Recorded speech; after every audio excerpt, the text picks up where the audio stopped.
Welcome back, everyone, here to more Starladder Europe. One of 3 more games remaining today. This one's going to be Alliance, and guess who showed up?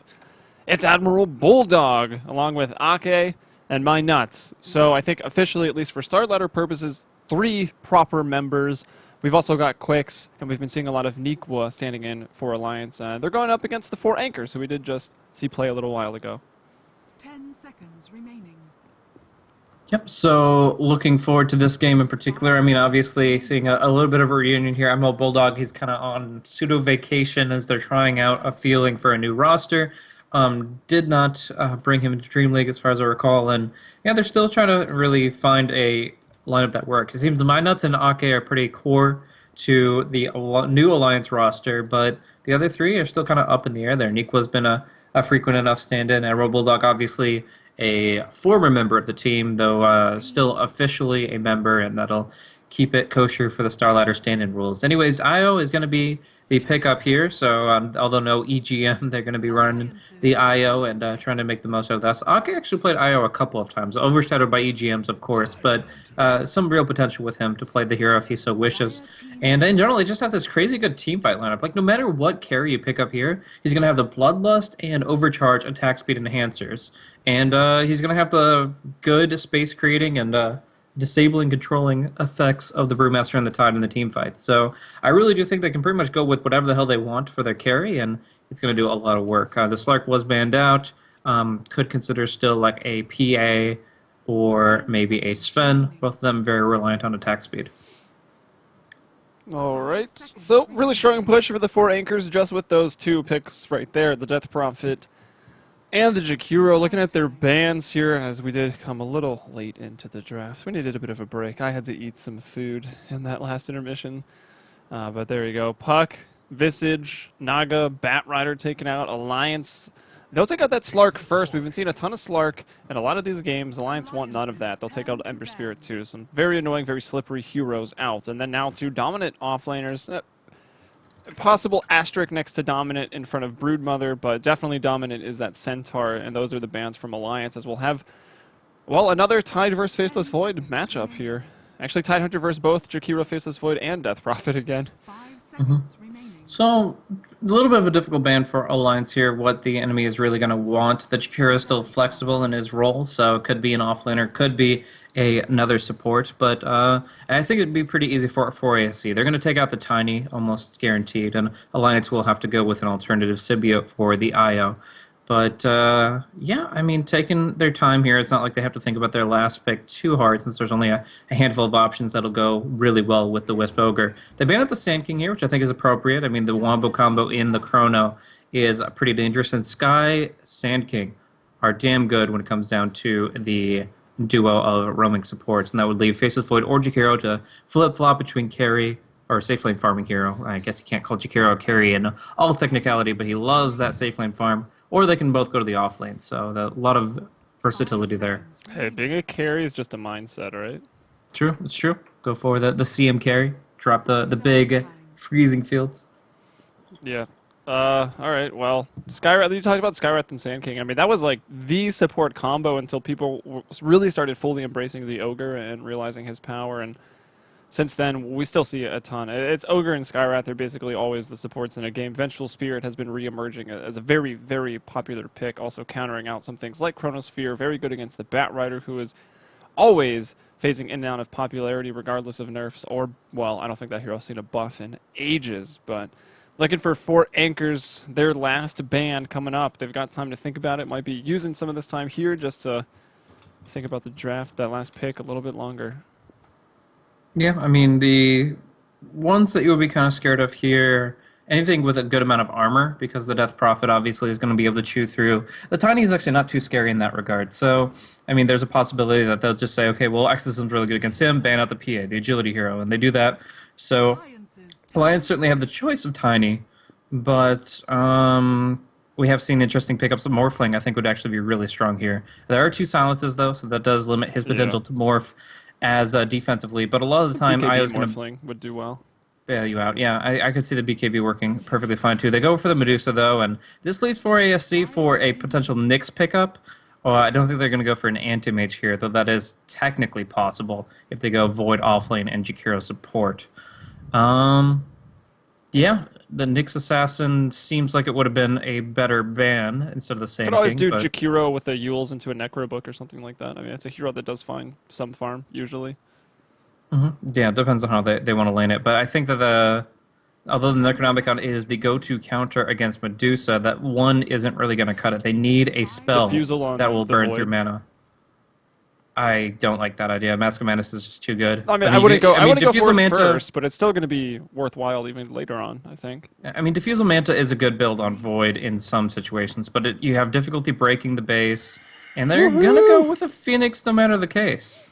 Wow, that is very interesting pickup. It really limits the Medusa's potential to dish out the damage in the middle of the engagements, because obviously she's going to have attack speed reduction that will be only partially nullified by Bloodlust Overcharge.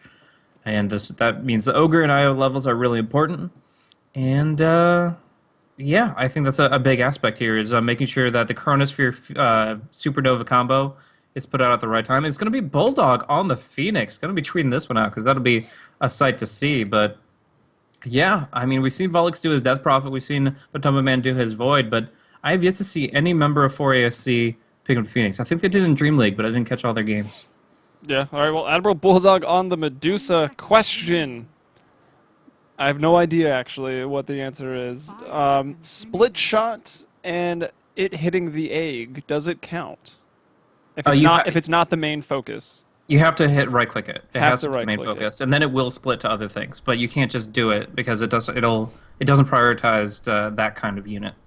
So basically, attack the egg, hit everybody else if you're Medusa. And, well, running into this game and then straight into a pause. But the big story, obviously, Twitch chat's figured it out. The Bulldog is in the house. It's pretty nice. Dan's That he's game. back. Probably not to stay, but, you know, Loda, I think... I heard people spamming he was stuck in Heathrow Airport or something like that. So he's on his way back. He's not too far away. We'll probably see him coming up in Starladder in the next couple days. Yeah, he had some really rotten luck when it came to his flights, and Heathrow seems to be the center of that, unfortunately. But yeah, he'll be back and in action very soon. I definitely think he's going to be a member to stick with Alliance as well. I mean, he was hanging out with the Good Game Agency CEO there just yesterday, so that's a good sign in general for sticking with a certain franchise. Yeah, indeed. It's good to know, though. Everyone I know looking forward to the return of the Alliance. Been a little lackluster. But, I mean, they definitely led to some fun games and giving a lot of people the chance, I guess. I mean, people that are great at Dota, maybe not technically professional players, standing in for them, such a big team in these games. It's a lot of experience to the scene at large. Granted, they're usually just bringing in other pro players. Like, for instance, in the lobby, Exist had just played for Goomba, and they were going to bring in Exist for Alliance, and then that quickly got shut down. But it's alright, the Bulldog showed up shortly thereafter. So, I mean, they are prepared to rock him, as well as Quicks here, who we've seen a couple times over, and he's going to be running the Brewmaster. Pretty intense hero to give to anyone, but if you've played him a lot in pubs, you can get the experience of his abilities. Really important to micro those Brewlings very actively in the team fights. My nuts is going nuts, says Admiral Bulldog. I knew you'd kick out of that one, but Yeah, dude, I'm 12. So the one thing I'm not sure about is where the Stone Gaze comes into play. It's usually a very core aspect of keeping the Medusa alive and keeping your team fights in your favor, but I kind of feel like if there's any Chronosphere, it's going to be on to her for the most part. So it's going to be difficult to get a feel for when the Stone Gaze should really happen. And again, it's going to be, I actually think it's going to be important that Ogre gets Bloodlust up really early.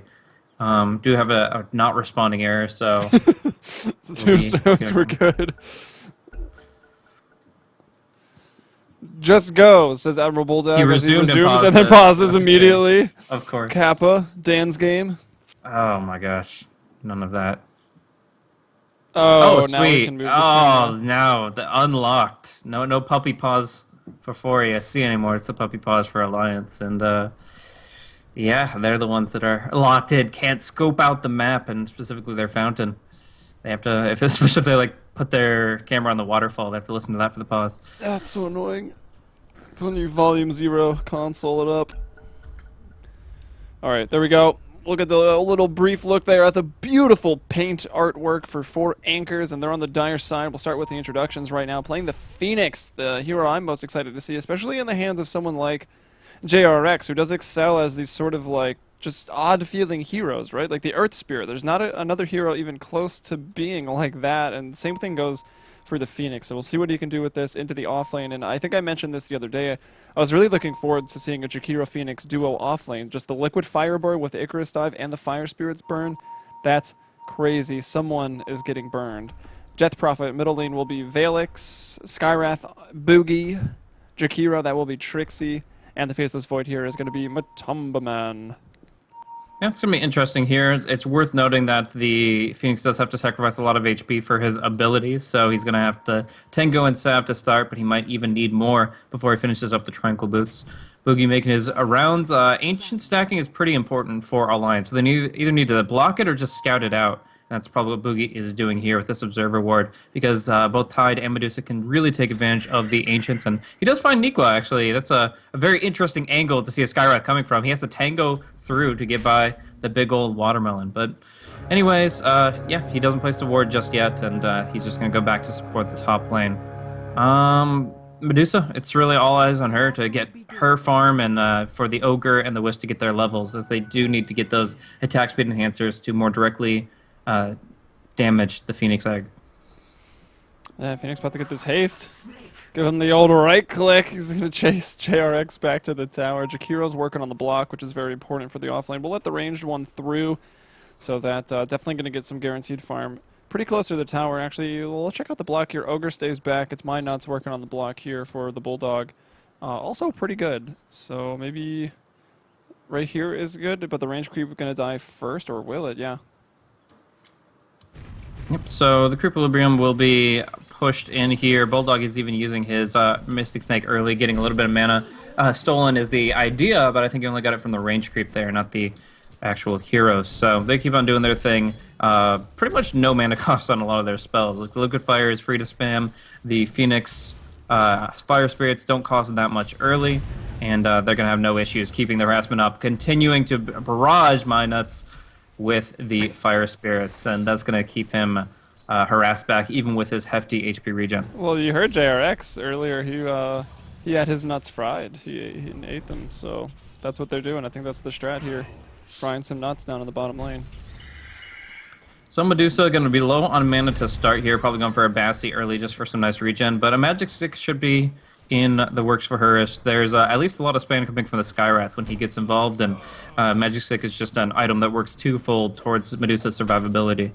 But let's look over some other lanes real quick here. We've got Quix rocking the Brewmaster up against Volix Death Prophet, and he's going to have his bottle already on the way out. So this is a pretty good matchup for him as far as getting CS, and you can see they're pretty much even right now on that front. It's going to be free farm for the Void up top, as the Tide is actually focusing on not even Ancient stacking. Like, that's a time where you would want to stack your Ancients, but he's just covering the top rune here at only level 1. And, well, that Invis, it's not going to lead to a kill or anything gigantic, but it will probably get him level 2. I'll just be able to sit there, pretend he's playing Ricky, and get some of his Phoenix levels going up. low. Oh, the right click comes through. My Nuts with the 2 spells, and Phoenix popped both the Icarus Dive and the Fire Spirits. I'm not sure if his Icarus Dive got bugged out where he couldn't prevent his return, but no matter what happened, he did take a lot of damage from his spells as well as the Ogre, and was giving the first blood to the hero you really don't want to give it to. Medusa's got Bassi and Boots already available. Yeah, PSA, when playing Phoenix, turn off auto attack and turn off auto attack after spell, because the auto attack interaction before and or during a Q or your Icarus Dive can conflict with the stop. Like, the stop goes to try to do the auto attack, which is happening, instead of the Icarus Dive, so it can get you into some trouble. Mm-hmm. Yeah, it's very buggy, and just don't. It's definitely not worth it. So in this case here, I'm not sure. He cast Launch Fire Spirit, cast Icarus Dive, and as far as I can see, he didn't have any issues with it. But you know, you never know. It gets a little awkward. Well, he's used to playing heroes that are really bugged, so he can deal with it, I That's think. true. That's true. Admiral Bulldog in the bottom lane. Gonna get some mana back off that Mystic, but look at this, man. The body blocks right now by the Ogre Magi. Trying to bring down Trixie. The Ignite burn is gonna go off of him right now. Also, the attack speed slow is pretty annoying from the Fire Spirits. He thinks about casting the Fire Blast, but I think he cancels it out. Okay, so it was okay. I'm just to recap, since I don't think you didn't get shown on camera, right? Very, very close to the end when he died. Yeah, of course. So yeah, essentially he didn't choose. He didn't have an auto attack in between, so he could have canceled the Icarus dive, but instead he decided to use it to go right back around because he was using it offensively. Then about like 8 seconds later, they win on him, and he obviously didn't have it. He cost him his HP, it cost him the escape cooldown, and they do punish him for it. So now we're just back to kind of status quo. Void farming up heavily. Probably going to go... Well, I would think it would go Midas, but he went for the treads already, so the Midas would be delayed. He's, however, going to be seeing a lot of neutral creeps over here to the western side. Maybe the Tide could try to pick off a couple of those with some anchor smashing, but for now, just free pulls for Boogie to get his own version of experience and to detract it from the Tide Hunter. Yep, it's going to be a pretty big Tide Hunter with that invisibility rune. Was level 1, got up to level 2, but we'll have to go middle lane. They're having a bit of a go over here on Valix. They'll clap, they'll get some mana, and now we're going to have to swing right back top where Nick was in a lot of trouble here on the Tide Hunter, and they've got the damage to bring him down even after the Anchor Smash. It's not double... Well, I guess last time it was Disruptor, but whatever. They'll find the damage to bring down the Void, or the Tide. It's been a long day. All right, man, but we still have a long way to go. We have here a game that I think could go the distance. I think both teams can really do a lot in the mid game here, and the late game could get topsy-turvy as a result of that. But already seeing Bulldog picking up his Ring of Health, he'll stay in the lane a lot longer with that health regen, and it does mean he could probably go for a Lincoln Sphere early. But let's take a look at what Lincoln's actually does for you here. Actually, Jerax maybe going down to the Ignite. Yes, he does. He spams out his spells in his death throws to try to bring down Admiral Bulldog, and it does certainly hurt, but it's not going to be enough to kill him. And in fact, Trixie's in a bad spot here. Another Fire Blast comes out, and they're just feeding to the Medusa. She gets another kill. That's 2 kills, 1 assist for the hero that you want to give as much pain as possible. You don't want to be feeding her, but this Phoenix he can't survive against the Ogre's damage over time. Loda's about to get relegated to the off lane here when he makes his return. Admiral Bulldog already 2-0-1, 25 last hits. It's not the most on the map. Actually, Skyrath will find another kill up top alongside Matumbaman, who does have the most farm on the map. 35 and 17 now for the denies. Mid lane's going pretty well for the Brew, and actually look at the haste and rotate top. He's 29 and 9. Medusa, we just did 25, and Death Prophet 24. Jakira getting a little bit there too, but now the haste up trying to find a support. He wanted to find Boogie. Instead, he finds his mid opposition, Death Prophet, up there. Now back to the bottom lane. Admiral Bulldog being chased down by the Phoenix. And they'll back off and continue to farm up some creeps. Yep, good use of the Fire Spirits there. Harasses down Bulldog, but he is regenning aplenty. I'm curious if this Ring of Health is casual, though. It's definitely helpful in the lane, but as far as actually building up a full Lincoln's, like, what does that actually prevent? 1 spell from the Skywrath Mage, which generally isn't that valuable, or a Yule Scepter that's going to be used by the Death Prophet occasionally offensively. I really don't feel like Lincoln's is a valuable pickup in this game. They were looking for another kill there with the Ignite and just the right click, which is about 93 damage right now from the Medusa. Going for, even with this duo lane, with all this harass, all this burn damage, just 1 point in the mana shield, getting aggressive with the Mystic Snake up to rank 3 right now. So Observer Wards towards the mid lane, 1 will expire, but there's still 1 on the high ground here. And more importantly, the other one is blocking off these Ancients. The Wisp goes for the stack, and it will not succeed because of that blocker. And that's going to detract from the Tide's potential gains. Up top, speaking of the Tide, there is no Chrono, but there is some harassment going his way. He went for the 3 Kraken Shell build, though, and man, did that make the Face of Void hit like a wet noodle.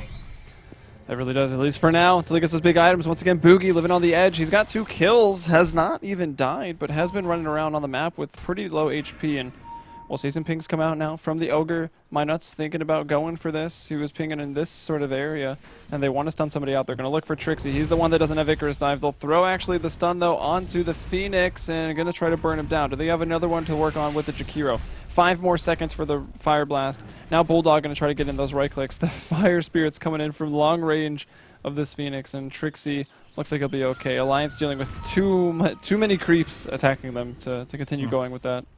This Phoenix just can't stay in the lane for long here. Like, he's about to get his Close jungle to boost that'll help. But as it's been, he's been back to base like 3 or 4 times, and that's extremely unfortunate for somebody that really wants to get those levels up. Level 6. Supernova is okay, but because it only takes 5 attacks to destroy, you really want to rank that up so you're not at risk every time you cast a spell. Because as it is, level 1, the Supernova has to be used in conjunction with Chronosphere. There's no other way you feel confident not just getting like essentially one shot by those 5 attacks. Tide bringing down those Ancients right now. Tower is under attack. So going to find those items. Level 5, soon to be level 6, so the Ravage will be online. No points in Gush this time for Nikwa. We saw it pretty unique in the last game how the Gush worked to bring down the Faceless Void a few times, and Tidehunter going to retreat out. Middle lane, we've got Quicks, JRX. Going to get some Fire Spirits landing in there. Quicks not too happy about it, but he's fine. He still has the bottle up.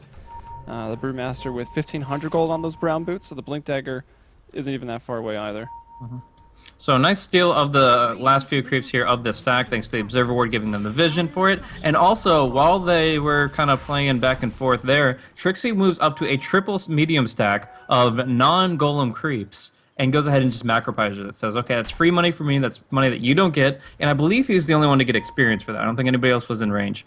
Sees also the triple stack of the hard camp on the western side of the Radiant Jungle, but did not get a chance to take care of that as he had to TP away. But still, I mean, good in general. Invasion of the enemy jungle is taking a lot of potential gold out of the pocket of Alliance, and it's going to slow down the Tide's roll, though he will now anchor smash down that aforementioned hard camp. Yeah, you don't have to just stick with stacking the Ancients for the Tidehunter. Like, any supports around, it's 53 seconds, you're by a camp, go ahead and stack it up for, well, you should do that anyways, but definitely if you've got a Tide on your team and Nikwa, we'll finish this. This could be the Mana Boots, so what we saw earlier, the Tranquils, Trixie's and the dead. Soul Ring, and Trixie, yeah, and a little bit of trouble here. Maybe he TP's out. Maybe. Yeah, Maybe, good yeah. sense. And the Zonky, what does the Zonky deliver coming out with, I think the Aquila being completed up there on Medusa right now? Radiant's bottom Seems tower a I think- little late. Maybe it was the Ring of Health from the Secret Shop, or just the TP, I don't know. With the haste rune there, they should have been able to just get the ignite on him and keep right-clicking Fire Blast only at the tail end when the kill was guaranteed. That was Yeah, a little exactly. sloppy. Or when he starts TPing, of course. Yeah, my nuts could have definitely withheld that stun for a long, long time. Oh well. Phoenix is going to get rotated to the mid lane. You mentioned how the hero was forced to back from the bottom lane quite a few times. They'll give him mid right now. I think Death Prophet was... actually, what was Death Prophet doing? Hasn't died yet, so just went back to base or was focusing on pushing elsewhere. That's Valix. He's going to be returning, but JRX now. He's got the egg up. The Supernova is online, so protect the VIP for the next team fight of the Oh, Anchors. they're gonna Really Ravage the us, I first think. team fight. Are they going to Ravage or are they going to Black Hole? Matumbaman will jump in. Now Nikwa, there's the Tether and the Overcharge. They do not have anywhere close to the damage, and half of his damage is being reduced by the Anchor Smash. Minus 40 in red. Yeah. Interesting usage of the Chronosphere. I mean, obviously, we see the Kraken Shell skill build. Maybe he's not seeing the minus 30 that's popping up, but that shows that he is a little too tanky for a solo kill. Either way, I actually thought that with Ake TPing up there that they were going to go for a more aggressive play with the spirits and such, but bottom, where the kill will occur, standard spells being cast and the cure going down this time. No TP for you. Poor guy, man. And the tower, there's not like that much push here. The Aquila is pretty nice. The split shot is now ranked up to 2, so that's only taken away, well, it's always 80% of the outgoing damage, one of the buffs to the Medusa, but total targets of 3, so can bring down the creep wave a little bit faster. You've got the probably third, I'm guessing, siege wagon of the game out here, and that tower a little bit under half HP in the bottom lane. And looking at other tower damage, Tide's tower is even a little bit lower, but I hear Kaka coming out from JRX. He's going on to My Nuts and Ake. He's going to throw out the egg just to reset the cooldowns, I guess. There's a little bit of damage on the Pretty talent. wishful. It's not a spell that you like have to hit to Yeah, be that's of true. impact. It's always going to give you something, no matter what. So I don't think that there's a bad supernova unless you die in it. But Trixie going down on the bottom lane. Once again, they connect with a quick run-in. They get the tether movement speed to get Minuts in position. They get a nice little pick. Anyways, I mean, there's less than ideal supernovas to be sure, but I'm just saying it's never a terrible spell to use unless you die during the egg itself. But I'm looking at the items and I'm seeing a Perseverance on Admiral Bulldog. Am I completely out of the... am I completely off my rocker here saying that I think this is a really bad pickup? I mean, in general, Lincoln Sphere is great on Medusa. It's a core item for a reason. She has some great survivability because she is a stat-based hero. Loves Ultimate Orb type items. But this Lincoln's literally just blocks a Skywrath spell. Yeah. I don't know. I mean, like you said, the stats are there. There's always going to be the chance, like in any game, even if there's only one stun, the chance is there that the Lincoln saves your life, right? I mean, it's maybe a little less guaranteed or less likely to happen, but it Not can. until a Hex comes out. And I mean, it's always like prepping for the late game. Like, we had that game that went 2 hours the other day, and all we were asking for was Lincolns, and there wasn't a single one. If this game goes that long, that was such a different game, though. then I have one. I mean, eventually the sheepsticks can possibly be there. You have a Medusa. You're already thinking about going late. I agree. I don't think it's the best pickup either. It's probably not what maybe Kuroki would go for. We've seen him just be absolutely terrorizing and at the 20-minute mark on this hero. Bulldog will probably just rushes be out of Scotty content with farming, yeah. Maybe it's a casual purse. No. Wanted a little man bag there. Because the Ultimate Orb is even better than the Perseverance part of it, but either way, it is just going to be a passive item. I don't think it's going to have much benefit from its active, but we digress. Let's go into slow coming out into Mind Nuts here. They will be able to burst in pretty hard. Nice silence, preventing Matoma Man from being multicast with that Mask of Madness on. He actually goes in for the next play, going for another target, and it's going to be on to Ake. The Ravage, however, the Anchor Smash, it prevents the Wisp from going down, and it's going to be the Void that, even with the Chronosphere, dies in turn. So it's a 1-for-1. Your carry committing a gigantic cooldown. And that is certainly unfavorable. Yeah, and Admiral Bulldog didn't really even have to do anything there. The kills kind of just happened next to him and hasn't used the Stone Gaze yet. At this point, it's probably just going to be used to survive. If the Void jumps in on you, you can pop the Stone Gaze, and even if he Chronos, which actually won't be up for another 80 seconds, he won't even be up for 20. There's a lot of survivability there. But yeah, it will be the Lincolns coming out, and it's still really early. Like, he's going to have that, what, 17 minutes? Yeah, they fed him. I mean, he's 3 kills, 3 assists as Medusa. Probably why he wants to go for it, I guess. Thinks he'll be able to get out his next damage item. Probably the Scotty, I would guess, coming up next. Yeah, a lot of people look at that opportunity and say, okay, well, let's go for the farm item. Sometimes they go for Midas, which I'm not a fan of, but like even a casual Yasha is freaking amazing to enhance your farm. Like he could take out this stack instead of Nikwa, and he'd be well on his way to that Scotty. So I prefer the build Yasha into Scotty. I think that's really damn good. But in this case here, he'll be fine with just a Liquid Sphere, and so far he's top in the net worth. You can't complain. Trixie going in looking for, I thought initially a Soul Ring, but that's really not favorable for him. It's going to be a casual Ring of Regen that could later be a headdress component, and it's going to probably be a Yule Scepter for Trixie. Radiant's top tower is All right, bit of a standoff here as we wait for the 16-minute rune. It's the Jakiro, and I gotta say, man, there's been a lot of dead dragons today. Trixie feed is real. It's him being at the bottom of the death chart, and that's not a good thing. 2 deaths on the Phoenix as well, which is a hero that's pretty survivable unless you're up against a Disruptor or a Silencer. But he's going to go in here, miss everything, and that's just going to be a loss of HP for the Blink back. Matumba Man does have Chronosphere now. He's going right in. Yeah, we're going to keep in mind, not going to be disabling that evasion, but the egg comes out, the Mystic Flare comes out, but the relocate save is even better. The Mind Nuts is also going to TP, and the Mystic Flare goes out.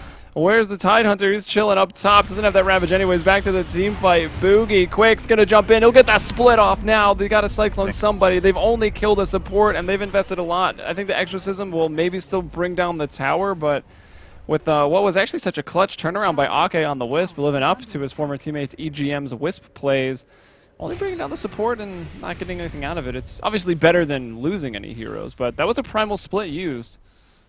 They still have Ravage though, right? As long as Ravage is back up now. They're never going to be unconfident.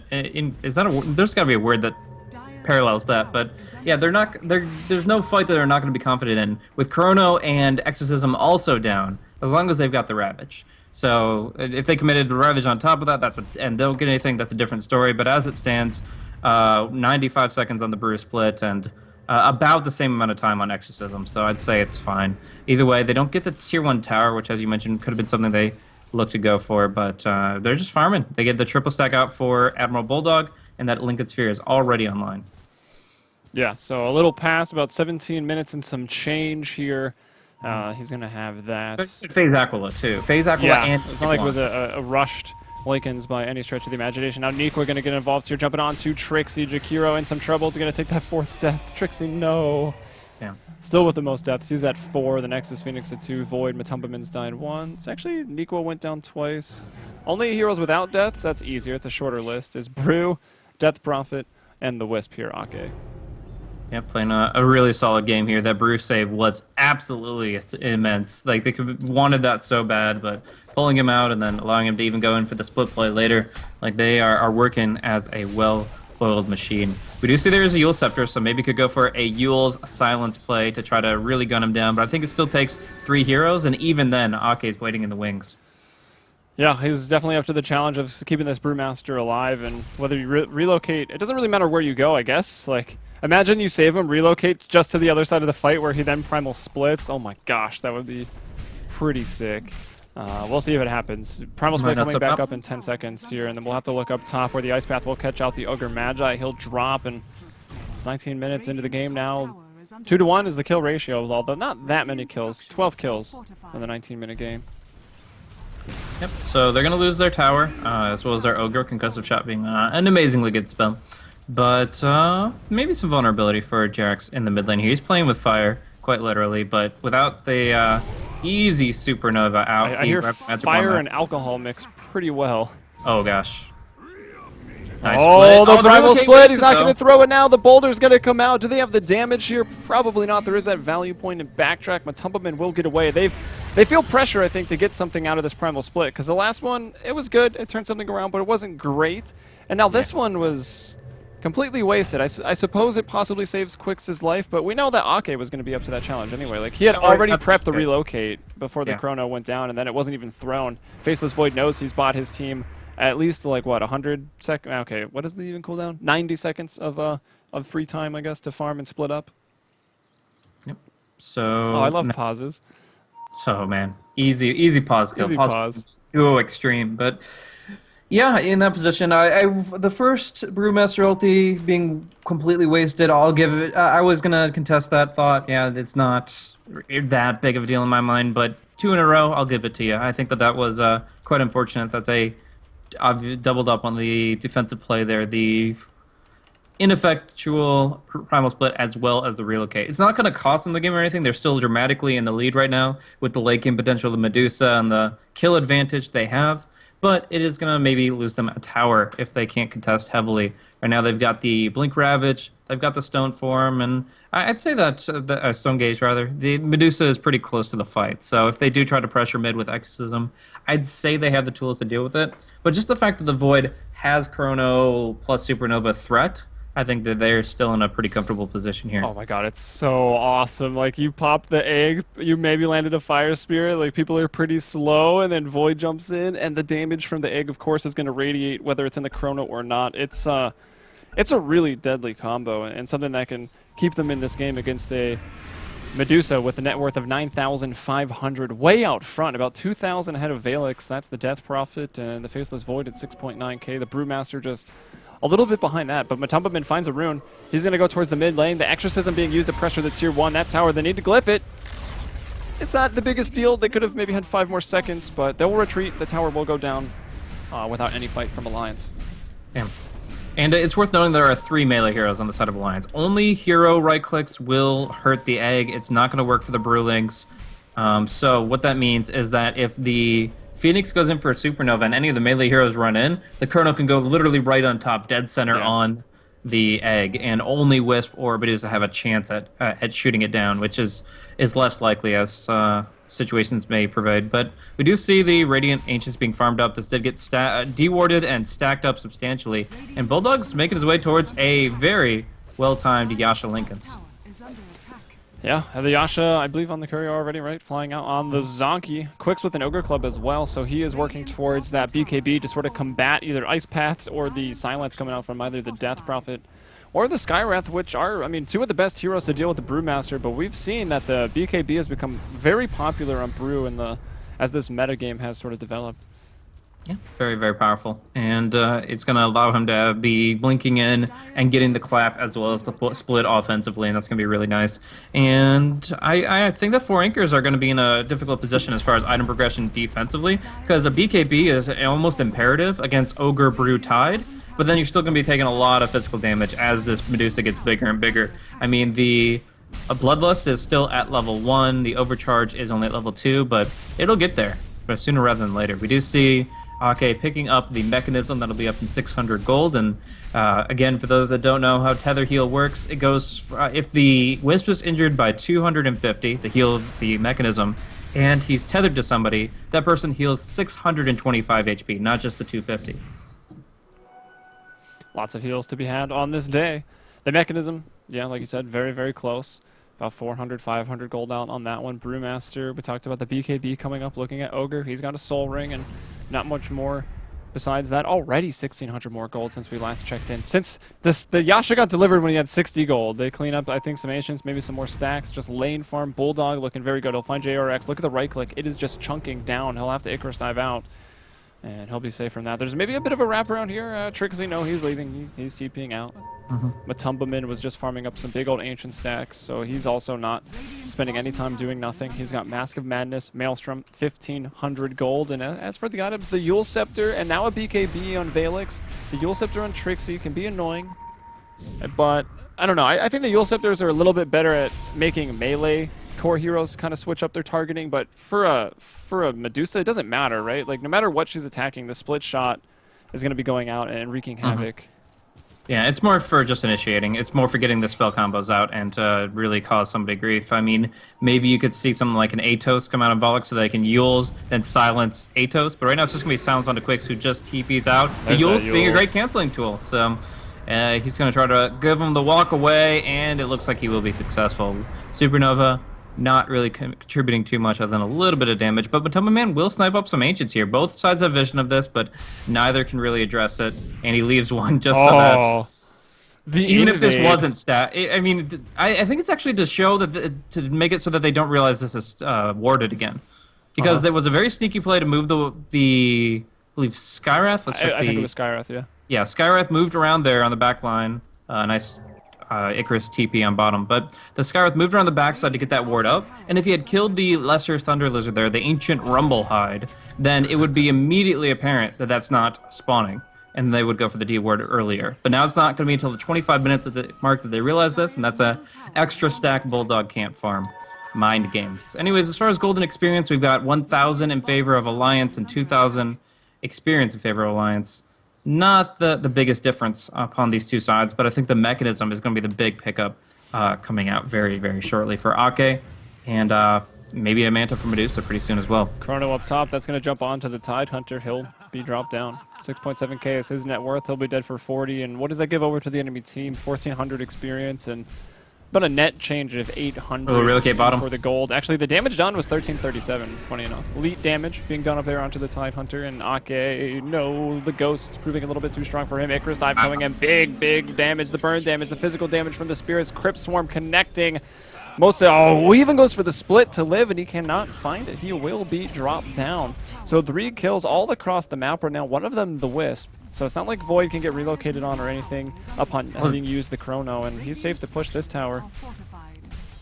Yeah, no, in this position, I mean, there's only ones that are going to be bothering him is a Medusa, and that's not going to stop you from doing what you want to do. So really smart heads-up play from Volix there. He knew he had the wherewithal to counteract that initiation, pops the BKB Exorcism, destroys Ake before he gets too much distance, delaying the mechanism with that kill, and then even turns around on the Brewmaster with the help of the Phoenix. So really smart play, and that could have gone very differently. But BKB TP is essentially uncountered by the side of Alliance entirely. There's nothing that they have that will prevent him from doing that other than killing him off in a very short time. Stone Gaze, yeah, but you're not going to be... Very unlikely, yeah, because it's not... Unless it's already been popped when they said... Yeah, unless Medusa is blinking in front of you, it's not going to happen. Ooh, Blink Medusa.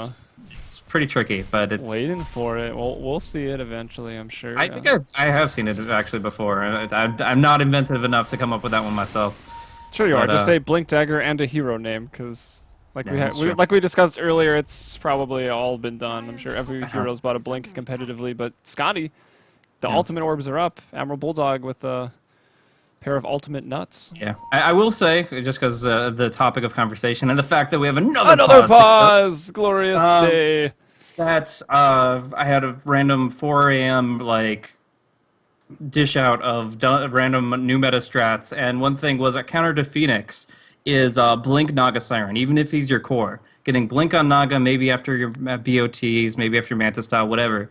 But you just pop your song and Blink on top of the Phoenix. The Phoenix Egg is not affected by Song of the Siren, so it's very Ah. easy. It's like kill like Mass Serpent Wards. Well, if you can, I mean, the sleep range is really big, but you might not be able to blink if you're already taking the burn damage. That's you would position yourself in order to do Yeah, this. But and if you're already in the Supernova's range and your blink's on cooldown, then you just song as normal. There's Probably no blink close at all. enough, anyways, even with the little slow that comes out from it. Yeah, because no Phoenix of intelligence would actually pop a supernova against a Naga in the middle of the fight with the song still up. But if you don't see the Naga and he BOTs in with the supernova or with the Song of Siren on and blinks on top of you, that's 5 to 10. Yeah, 5 to 10 easy right clicks that your team can provide, and you never see it going. I will say though, the supernova, like the damage radius is really deceptive when you're playing against it, because like the animation or the particle effects stop, but it definitely goes way farther. Yeah, radius of 1,000, pretty legit. It's 100 units further than most spells go. So Yeah. All right, Valix is going to find somebody. It's going to be the Ogre right now. Skywrath is there to help out. Are the right clicks from Valix going to be enough? Probably not. Wisp comes in with the overcharge. Look at the HP go back up. Also the durability. BKB going to be popped up from Valix to dodge that stun. They'll turn it around with an Ice Path. They catch Bulldog. Can they kill him, though? He still has the Stone Gaze. He's got Mana Shield maxed out. He's level 16, so 1 point in stats as well as so many stats coming out from 3 ultimate orbs in his inventory. Yep. So in this position, they still have the Chronosphere to work with here, but they are afraid of the Ravage to some extent. There's a Blink Force Ravage coming out from Alliance's side, and that's going to be the big ticket item to bring them into this big team fight if they still go for it on both sides. One more pause to chew through here as Matumba Man needs a sec. Sweet. Void, did we say the BKB yet? 10-second BKB there for Matumba Man. Yes. Maybe. I don't know. I'll bring them all up anyways during the pause. Everyone can have their viewing pleasure. It'd be cool if you could bring up, like, a graph on the right side of the screen. Like, when it's paused, you know, there's really nothing to look at anyways. Sometimes there's funny stuff, but... So, this will be the last time I mention it this game, but we look at Admiral Bulldog's current items. He has a Yasha, and he's going to go for Scotty instead of Manta, which I think is extremely legit. I used to do this all the time on a bunch of random heroes. But, like, even this is my favorite Riki build, for crying out loud. Well, pre-effed up Riki. Now he's weird, but... Still, that hero's freaking broken, man. But the Lincoln Sphere, it feels like this didn't do anything for him this game. I mean, obviously, he'll still have it for the rest of the game. He actually, once he gets 6-star, probably will need to sell it for something better, maybe. like a Satanic or a Butterfly or something. Divine Rapier, of course. But, yeah, as it stands right now, he has pretty much the full Scotty. He's 300 gold off of the Scotty, and he has had this Yasha, which enhances his movement speed, enhances his right click. He farms faster with it. But I really don't feel like this Lincoln Sphere has done anything for him, and I will continue to have that sentiment. So I would say he could have had this Scotty like 6 minutes ago and just not had to worry about the Lincoln Sphere at all. It would have only enhanced his rate of good items to pick up. But nevertheless, it's the build he went, and he's still looking mighty fine at 14.5k net worth. And away we go. You were talking about Riki. You think that he's a little too good now or a little too bad? No, I'm actually really surprised he doesn't get played more. I think we saw at the summit Ice take him to the off lane. It was like a 1v1 lane. And with just like a Midas and brown boots, you start rolling around the map. Like it's incredible. The blink strike it's so good. If there's like, especially against a Skywrath, he will die to like 2 blink strikes even with Riki having no items. Like the backstab damage from off the blink strike, it's a good way to clean up those supports. And I mean, obviously at the pro level, you're counted by teams being smart enough to buy Century's Dust and early gems or necro books, but I think as a situational pick, that hero has so much potential. Yeah, and I think that my favorite way to run the Riki is as a counter to Omni Knight. Recently, we've been seeing a lot of Lincoln Spheres to cover Repel. You put the Repel out on the person, they either have a Lincoln Sphere or somebody gives them a Lincoln Sphere buff, and you can't defuse off that Repel. You have to get another magic, immunity piercing, single target ability to pop that first, otherwise the Repel will stay. But Riki naturally builds Diffusal Blade very frequently and has, at level 6, 3 uses of things that pop Lincolns through BKB.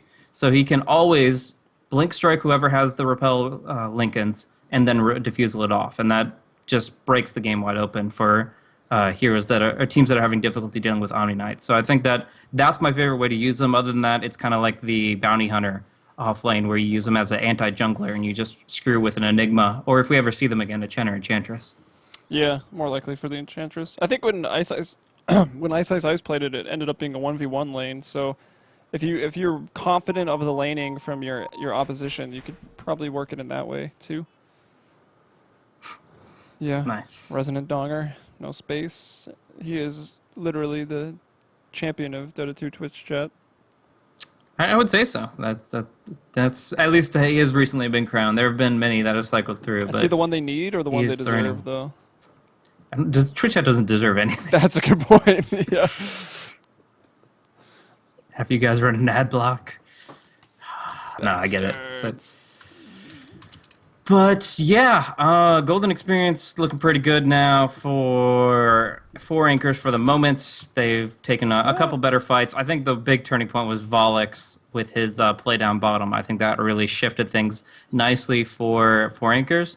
But I still got to give it to the Dusa in almost all situations if you don't have a good mana burn mechanic. And as we see from the items, there are no diffusals, there are no Necronomicons. They're trying to essentially play the strategy of ignore Medusa. Because they're not playing the strategy of kill Medusa. That's very clear. There's no way that you bring this creature down who has this much mana and this much HP with the Scotty forthcoming. You guys don't even know when that Scotty comes out. The numbers are going to be insane. The Wisp is going to have overcharge on constantly. He's going to mech him up. Is going to bottle and magic stick him up, which by the way, the mana is even more important of a heal than the HP part. So yeah, you can go Arcane Boots on the Wisp and give him essentially a vitality boost with the Arcane Boots usage, because again, Mana Shield. Like, they have absolutely no way that they're going to be able to kill the Medusa unless it's 5v1 at the end of the fight. So that's how they have to play it, is ignore Medusa.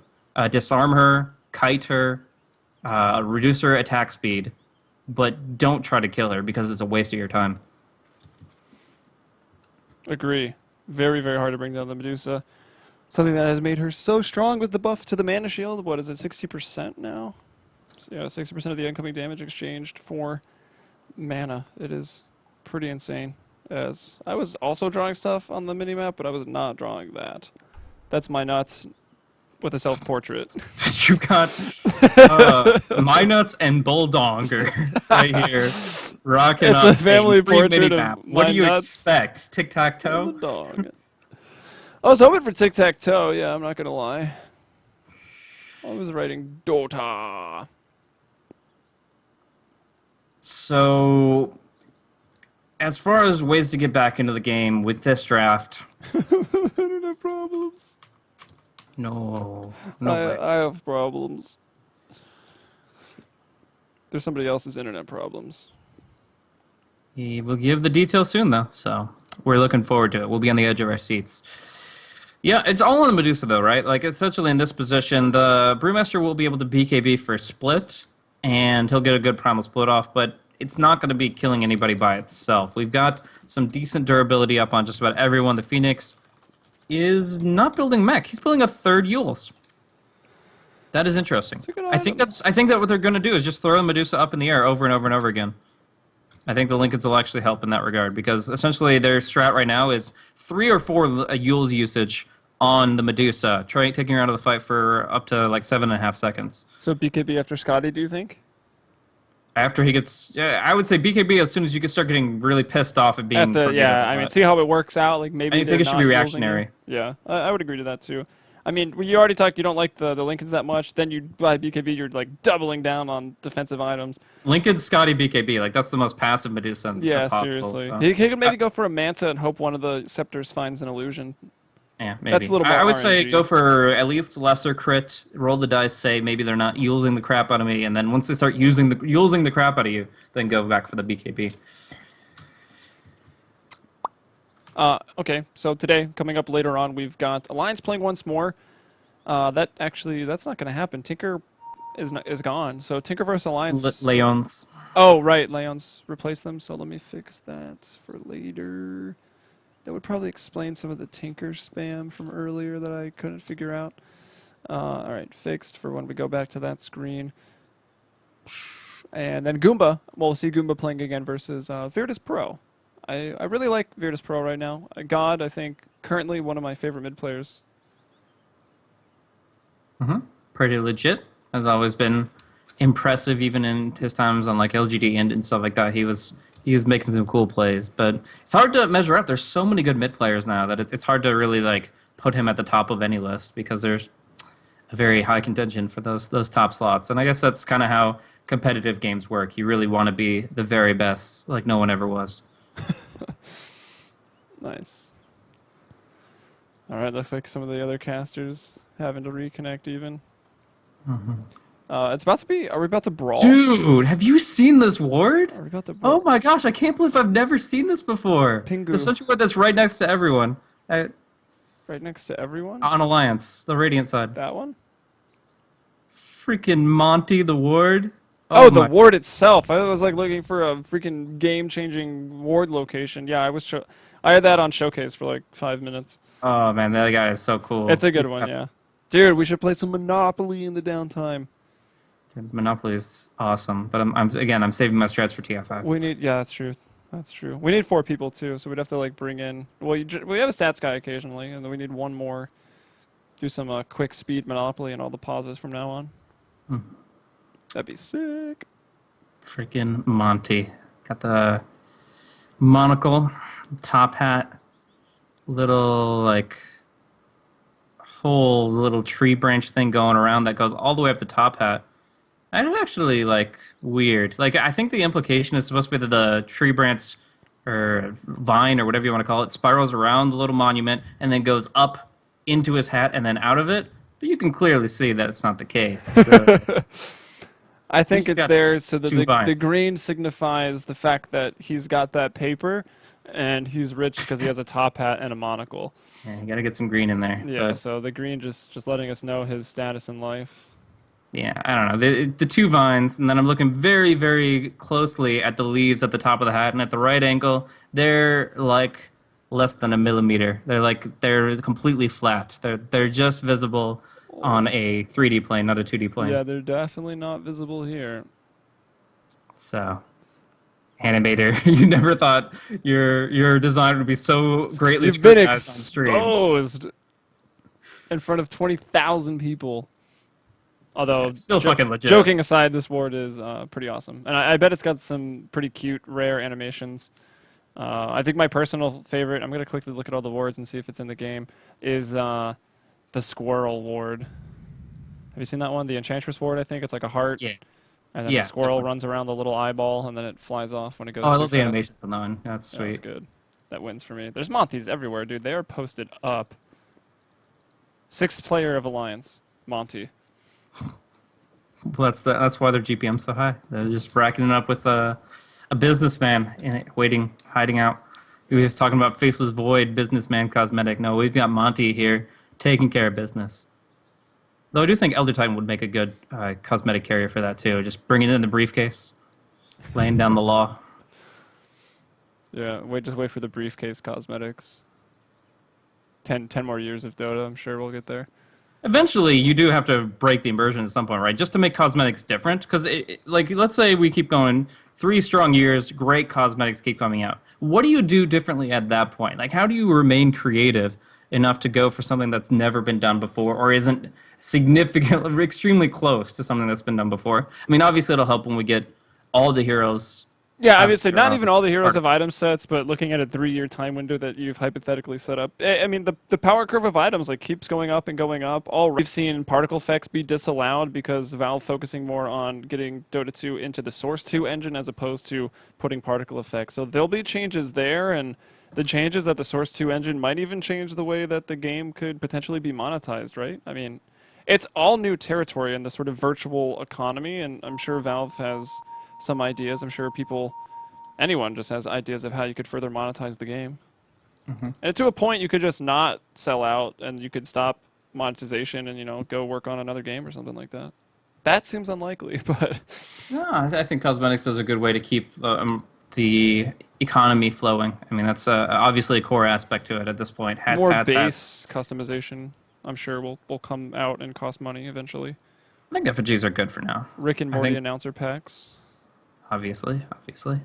I mean, custom towers. More stuff with the banners too. Like, it's cool because you can do anything on it, but maybe there's like awards or like if you've won. Sure, this is very very minority, but like if you've won TI, maybe like your map looks a little different, or like you've got an Aegis. Sure, there's one in the fountain, but could maybe do more with that. I don't know. I just the question is, at what line do you draw as far as breaking the game? Because eventually it has to expand to that territory, or at least that towing that line of, is this a phoenix on a skateboard? Is this a bear with a hockey stick? We're already there, and I feel like at some point, no, I don't mind it. I love Bear Ski. I thought it was the best choreo I'd ever seen. Yeah, Bearski is awesome. Though then we got Dusky the Husky, and he Also takes awesome. a pretty close place to my heart. I didn't but like the skateboard though. Gonna be honest. I thought it was well animated, but It better be. Let's be real. anyways, the creators are going to be towing that line a lot more as the years go by, and at some point you just have to let some Alpine Ursa through. Like at some point, you'll say, well, there is nothing else to create within the medieval / I think you keep your dignity and then you just Steampunk. stop it. Otherwise, the game will die. You know. Well, the game dies without any hats being sold. I at least in Valve's mind, Does I would it? say. Because Dota 1 Not in the was viewer. Like around they're for a still long paying time. for servers, right? Yeah. They still have to get money in some way. I'm not saying that Valve needs more money now. God, I I'm wish you saying- could have private servers. I'm saying that Valve has to expend a lot of resources on the game. Therefore, they have Yeah, to for make sure. a profit, or they drop it. And I think somebody, they've made a profit. yeah, I'm not saying there's an issue with profits now. I'm saying long-term hats are still the future and always will be.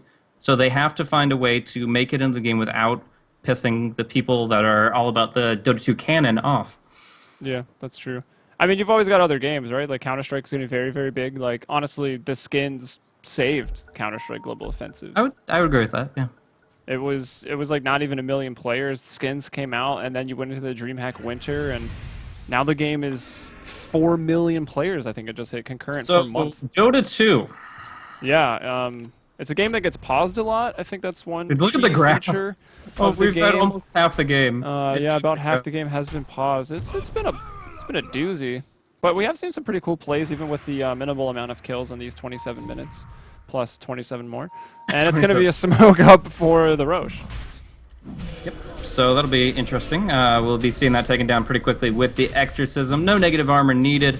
It's going to be a pretty clean one for them. As they're really, Alliance is focusing on their defensive. They're focusing on farming. They just got the Scotty on the Medusa, which is a good offensive and defensive item, but mostly defensive when you consider how damn tanky she just got. 2,000 HP, 1,500 mana, and you multiply that by 2.5 for the amount of damage she can take via Where's mana. your natural order now? I think that's what Admiral Bulldog is saying. Jarek's Or going would for a be very standing. aggressive board here. He scouted out with the It's Sunray. pinged. Knew that he wasn't. Oh no, he didn't even scout it out with Sunray. He cliff walked with the Sunray. So I thought it was like for vision or something. No, it's a very sneaky way he went over that cliff. It's essentially a free little force staff, and they're Call-outs. tripping. I think they're going to pause for another 27 minutes so that they forget that the ward was put down. Casual. Trixie, are you the Elder Titan? No, Was that hero banned, by the way? I don't believe so. It's just become slightly less popular because I mean, what are they a lot good against there's also teams that just don't practice it. Plain and Yeah. simple, it's a It is hero a that hard it's, hero at this level. it's a support unlike other supports. Like there are plenty of teams that don't pick Wisp, even though for other teams he's absolutely insane as a hero. So it's just one of those things where ET, you ban it against like Team Secret, guaranteed. You ban it against a lot of other teams, but for ASC, Alliance, maybe, maybe not. Pause Dota, my Where friends. do we go now? Good question. Where's Axl Rose when you need him?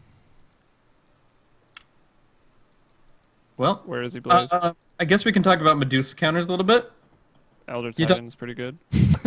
Yeah, no, Medusa is not bad at all, and there's more than one reason for this. It's not just because she builds up a lot of agility and therefore gets a lot of natural armor. 15 at the moment, for example. So that would change 48% physical damage resistance, aka she's taking 52% physical damage, and brings it down to 0 or 100. But along with that, he's got the fact that he has the potential to control her very well with 2 positioning-based disables, the Echo Stomp and the Earth Splitter. Medusa is a very slow hero. Even with Yasha and Phase Boots, he's running at 374. So you can connect with those disables. You can just make it so that it's very easy to disable. And if you get an Aghanims up, you get to disarm her for a long, long time, especially if she has already popped or doesn't have a BKB. So that's pretty cool. Anyways, I think everybody's in, but still lag perhaps. So other counters for Medusa. You're talking about Necronomicon. A couple reasons why Necronomicon is really good. Obviously, both the ranged and the melee have a mana burn component. But the really cool thing the last is sentence here on Stone Gaze. Right?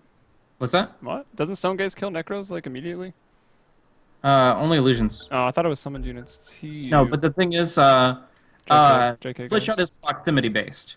So it means that when the Medusa is auto attacking, the closest thing to her is going to get hit first, other than obviously her right-clicking target. So that means the melee Necro is going to give her that Death Throw nuke, the pure damage, and that's going to hurt. So you're burning more mana, you're causing her to always take that pure damage, unless somebody else somehow scraps it up, and in general it's a pretty good time. We're going to see a Chronosphere down on bottom. Nikwa just evaporates. Yep. Aegis as well. So Matumba, he has to use the Chrono, but now he's not going to be that scared to stand on the front line. There is a buyback available here. And actually a Wisp is going to come back and move like 3 inches into this ice path. And Ake's going to get stunned up a little bit, but he will live. And the Ignite, as they try to retreat, they're all very slowed down. Admiral Bulldog coming through with the Stone Gate is going to try to lock them in place, but Valix and Matumbaman, they don't look at the ugly girl that is Admiral Bulldog, and they're not going to get locked in place. The Egg will even go down, so Phoenix JRX will die, and while still trying to run away as Matumbaman, the TP out from the tree line. That's going to be Skyrath and Death Prophet back home safely to where we're going to have another pause here. Excellent. Yeah, restarting. So it wasn't as good as I wanted it to be. What? No more pauses, guys. What? And oh, it auto-paused when he disconnected out of the game. What? So where's the effigy? What? Lena effigy, where are you now? Pray for the RN Jesus. Okay, so Shiver my princess. of course, the Crystal Maiden. But yeah, no. At this point in time, Starladder rules are prohibiting 4 anchors from pausing. However, Alliance may choose to use their own pause time for their own choice. That's completely independent, though, and people shouldn't imply that they're BMing if they don't choose. They've waited a damn long time for this game, this single best of 1. So no hard feelings should be put out either way. But Matumbaman! No cooldowns. Can't time walk away. He'll go down. what happened to the Aegis? Did it just go? I think No? it just ran out. Or actually, I think they popped it I guess they did. in and the I just bottom wasn't- lane. Even I don't know. Okay. I didn't. He had it when he was in the base. That's what I know. Yeah, he did. So I guess they popped it very recently, and I just wasn't looking for that second one. Anyways, bottom lane, we're gonna see Admiral Bulldog take a lot of damage and walk away slowly from Yeah, it. it In definitely fact, didn't expire. yeah, it did not. But it was interesting. I mean, the Jerax Phoenix there, he died in 5 quick hits. It's a very weak level 1 spell, but it's 5 hits that Void didn't have to take. Gave him a chance of getting away, so kind of a Another sacrificial stun play. gaze. Trying to get in front of, gotta get in front of Valix. You're forcing him to turn. He's gotta get in front. Bulldog, move forward. Ooh. Gets him anyways. Well played. So that's an aggressive stance from him. He does get the tier 2 tower. So they're getting some tower advantages, but this Medusa is only getting bigger. She gets the kill on it. 5-0 and 5 is the KDA for Admiral Bulldog. 266 is his last hits. He's got the Eagle Song towards the Butterfly, and yeah, the damage is going to be disgusting. Dan's game. Yeah, it's definitely going to be, and I like someone they're still dealing with the pauses back there in Twitch land. Air 404 Ethernet cable not found. I appreciated that spam. It was a good one. I've started giving awards to the chat for best behavior and whatnot. What do you think of that, Blaze? Yeah, there's some good Twitch chatters out there. The vast majority is just like a football stadium you can't control. There's a few that are just like, I would like to talk about the topical aspect of the teamfight control of Alliance at this point in the game. And then other people are copy-pastaing right over that. So Yep. Save it for the forums, boys. It's not worth it there. Down bottom, we're going to see Trixie get multicast. What else would happen? We're going to see the relocate in of the Medusa. Boogie will get out, but Trixie, no such luck. However, they do force a rotation away from their tier 2, and the relocate will bounce people back. Tether still connected. I think they are returning. No, he's going to be a sacrifice. They deny the tower, they kill the Wisp, and they leave it at that. A tear, moment of silence for the poor guy. Ake goes down. Only a second death. That's actually pretty crazy. He's 1, 2, and 5. I mean, the Anchors do only have 9 kills, and they also only have 4 players right now, which is a little unfortunate for them, but we do need to get going on our way here. 5 kills on the Dusa, 5 kills on the Sky, 5 kills on the Ogre. They're your kill leaders, but here we go. Ogre, speaking of, is about to be chronoed up. It's a 2-man chrono with the BKB going to be popped. JRX is even in the fray. They would have loved to have pressed R, but whoever's microing it walked it into the chrono. And they don't need it anyways. Everyone's going to go down. But however, Primal Split chasing away Boogie. We'll go back to the Cyclone up. That was a little bit of the Storm Bruling trying to control Valix. It was not a personal Yules. That's still online here. The egg has been dropped. He's going to BKB up and try to turn his back, protecting the egg a little bit while he does it. Now blinking away is the Brewmaster. Still Cycloned up is Matumbaman. He's going to fall back down. They want to go for the Bulldog. JRX trying to spam the heal, but he just wasted it. It is a pretty big cooldown. He didn't find the opportunity. You can only move forward with the Sunray, so it can be a little awkward, and now Valix will buy a little bit extra time with the Yule Scepter, but here he falls. It's going to be a decent chunk of gold over to Admiral Bulldog now, who is only about 500 off, about 450 off of the full Butterfly. Now they're going to relocate out as well, going up top. Relocating to the neutrals. Just kidding. They're actually looking for Boogie, and the Spirits just miss him. The Mystic Snake! Oh! Admiral Bulldog had it. Quicks, though, wanted it even more. Yep, so, I mean, they're just going in, and, of course, the strength of the Medusa cannot be rivaled at this stage in the game. He's going to have his Butterfly up shortly. He's hitting quite hard despite the Split Shot. He's actually about to hit base damage with Split Shot, 185, and that's pretty damn swell. As far as the potential of the survivability Ake brings to the Medusa, it's really substantial because he has the Arcane Boots now. So not just the Bottle, Magic Stick, and Mech, but the Arcane Boots actually gives 135 mana times 2.5 because obviously it's AoE heals and it's a Tether Wisp. That's assuming the Wisp is missing 135 mana. And then you get to multiply by 2.5 again because that's your mana shield. So he's actually giving him like tons of effective health. That's like 840 effective health from an Arcane Boots. It seems ridiculous because it is. It's absolutely absurd what Wisp can give to Medusa in terms of survivability. And we're going right back in. Self-Yules, 4-staff. No, he blinks out. He'll be all right. Yeah, it was the self-Yule. Sometimes you just like auto think that the blink's going to be disabled, but not that time. And they'll catch my nuts with the Yules with the Ice Path, Mystic Flare. BKB on Matumbaman. He wants to maybe make the best of that, but his initiation's already been used, and that was the Time Walk. BKB a little bit wasted. That'll bring it down to 7 seconds, so that was the 8-second charge right there. Vladimir is coming out a little later than normal, but still one of my favorite items for the Brewmaster. He's got the BKB at 9 seconds left. The Vlad's to be delivered on top of the blink, and they were looking at that Roche. It's going to be a minute to 4 minutes before the respawn there. It's funny because with all the pauses and with a lot of people typing in the main chat, unless you write it down on like a piece of paper next to your computer, which nobody does, or just you actually don't have Roche time remembered. So yeah, they have to check it because they don't have it unless they want to scroll up through like 100 lines of text. It's not like it wasn't paused long enough to scroll up 100 lines. Suppose not, but I think they could do it. But it is actually it. really frustrating because you can't use your scroll wheel. Lots of clicks.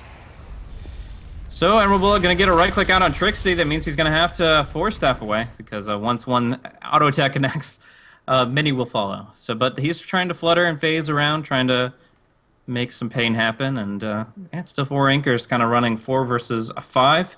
I honestly thought just because of the draft that Alliance had a really substantial advantage as if the game was ever even, and obviously as you can see they didn't have that big of an advantage. 4,500 is the highest they've ever been as far as gold, and it's just not enough of an advantage to overwhelm the Medusa. She's too damn tanky as long as she keeps her mana shield on, and yeah, that means that even with this 4v5, taking 4 anchors, making it very difficult for them to win the game. I think it was already extremely difficult before that unfortunate disconnect came through. Yeah, I mean, let's not forget, though, I mean, it does have the potential to still come back into the game. Yeah, I mean, obviously but that's obviously true. But this situation currently kind of blows. yeah, but there's nothing anybody can do, right? Like, we're not going to make the viewers wait an hour, make Alliance wait an hour just for one guy to fix his internet, and that's just, unless we figure out a jump-in, stand-in fix, I don't see this working out. That would be a nice feature, actually, for official games like this. But anyways, JRX. Uh-oh, that's what you talked interesting stuff, about. guys. Just for the tower, but backdoor protection and fortify are there, so a little odd. There's a lot of attacks. Once one Scotty lands and you're slowed like that, just pew, pew, pew, pew, pew. Living up to the... was that this game with the FSG? But I'll look at for it later. Valek's down here to farm. He's got the heart now after the BKB. We'll bring up the items at large before anyone jumps in. Butterfly finished on the Bulldog. Boogie with a Ghost Scepter's had it for a while. Force Staff up on that Skywrath as well. Full Mjolnir was the next choice for Matumba Min, and he's got 2,100 gold. Probably, I guess MKB is what he's going for next. On Void? Void? I mean, it seems to make sense, yeah. Or you could keep going with the Ignore Medusa strat and go for things that would kill other people. But still, you're up against a Brewmaster, so probably MKB. Yeah, exactly. The risky Ignore Medusa strat. Dude, there's no choice. She's fucking insane. I'm not making up the numbers when I say that using an Arcane Boots on her while tethered gives her 840 effective HP. I'm not making that up. The fucking Mana Stop Shield... making things up, Blaze. Mana Shield is so absurd. And now Aki's got a regen rune. Like, that's like immortality. Oh, this is going to be good. We might just have to focus on the Wisp for the next couple It's going to overcharge at least half his HP here, and then you can always just tether in for a gigantic immortal heal on anybody he wants. Who was it that, it was, Can't Say Whips, ex-Immunity, the Australian squad that did the, it was like the 15-minute rapier with Wisp. Yeah, Wisp. That was pretty slick. That was it didn't awesome. Work. Hey, it was, whatever. It was a good effort for a pretty crazy game. So, at this point, we're kind of at a standstill. A lot of time has passed. But Admiral Bulldog has shows no hesitance in just farming away, looking for that 6th slot. Again, he's probably going to be selling Lincolns after he goes BOTs. I've seen a Medusa actually try the route, the Weaver build of selling your boots and having none, but I don't recommend it. They had to like buy 4 staffs to scoot his fat ass around the map. Like it was sad. I mean, they do have a Wisp this time. Maybe that's a taxi service they can use, but generally I'd say just go for the freaking BOTs and be done with it. So that means 2 item slots, 1 for Aegis perhaps. Honestly, I don't think he needs Aegis. I think anybody else could go for Aegis and that'd be fine. But there you go. All right, going in on... gonna scout it out with the disconnected Phoenix. Throwing some artillery strikes from the range. I'm getting on my sound effects again. There is another Wisp in this game. See if we can't get that tether effect later. Nice. And yeah, Roche gonna be gobbled up here by Admiral Bulldog. Ice Path. I mean, they're doing it at like the mouth, the entrance here of the cave, or the pit, whatever. And no problem to get it back onto that Medusa once more. They do give the Aegis that's Medusa. dropped. So a couple of things to note about this is she's probably the tankiest. I don't even think it's a question. She is the tankiest here on their team, so there's a good chance that she won't be able to use the Aegis unless she's 1v5. And it's also very important that when you come out of a death as Medusa, when you respawn after the Aegis, you have to turn on your Mana Shield. Yeah. If you don't, you can get silenced, stunned, chronoed, whatever, and you're not a tanky hero then. 2,500 HP, they can take care of that. I almost, now bear with me, give the Aegis to the Wisp. Like, Medusa's not gonna die. I'd say the Brew, but and not the Medusa is what I'm saying. Imagine the regen. Wisp regenning dies because obviously they're playing the Ignore Medusa strat. So who's the next target? It's probably Wisp. But I guess maybe the Brewlings. He's the medic. She's the heavy. So like it's TF2 right here. It's Defense of the Fortress 2. But there you go. It's all in theory right now. Matoma Man having some issues, and I would hate to see an unpause. Can't they technically not pause for Void either? This should be an unpause right now. They've used up too much time. This is 3v5 now. It sucks, but it's whatever. It's the issue. We waited so damn long. It's been like 30 minutes of pause in this 41-minute game. It's got to be done. It really bites. But are you ready for the drama, Blaze? I mean, not I don't between think players or orbs. I'm talking about the rares that are maybe going to be lost here. Yeah, but that's what happens when you bet on Finns with their internet. No, I don't. Don't take that out of context. It's a joke, but jokes have never been taken out of context before, Blaze. Never before. Admiral Bulldog down bottom will repel Volix, who does take out the tier 3 with that Exorcism, but now is taking a lot of pot shots, and will try to go for the TP back successfully. Did he BKB? Grunster, Honestly, Grunster. there were so many colors on him. No, Chronos he didn't BKB. Sphere. Quick's going to get the split off with the PKB. Just barely. There's the Ravage. On one person, because technically, had, like, 3 technically the corpses other in there. two aren't here. Oh. I don't know. I feel a little less hype about that Ravage given the circumstances. Apologies. If I'm going, GG. I'm just going to say this right now. I know there's going to be drama. There's going to be somebody complaining about it. They probably lost rares, but at the end of the day, I feel they lost this in the draft. Trixie. I feel that there is no way that they could have, especially after feeding like 6 kills to Medusa, that they could have won this game. 5 heroes or not, they could have. Alliance probably could have won it 4v5, but 4 Anchors are the one playing 3v5. It's just like I really feel this was a draft loss against the Medusa. The Phoenix obviously didn't work out the way they intended to, even when they had all 5 people. So, flame if you will, but I honestly think that there is no way the 4 Anchors won this game, connection issues or not. That's just my opinion, but you guys can chalk it up to DCs or what have you. Yeah. Well, again, for the second time of the day, we've got a hero with negative 0.1 fantasy points, and with that, we'll move on quickly because we're definitely well behind schedule here today for Starladder Season 11. Europe, this was Alliance versus 4 Anchors and a Sea Captain. Like Blaze said, Alliance probably going to take it regardless, but you never know. Looking at the future, we've got Lions going up against Alliance, so we'll probably see, again, Bulldog playing for them here. And then after that, to close out the day, it'll be Goomba versus Virtus Pro. You're watching Starladder. I'm Helium. If you want to follow me on Twitter, you can at Heliumbrella. Blaze casting here at Blaze. Blaze at Blaze casting. Close enough. You get the gist. We'll be back. Stick around.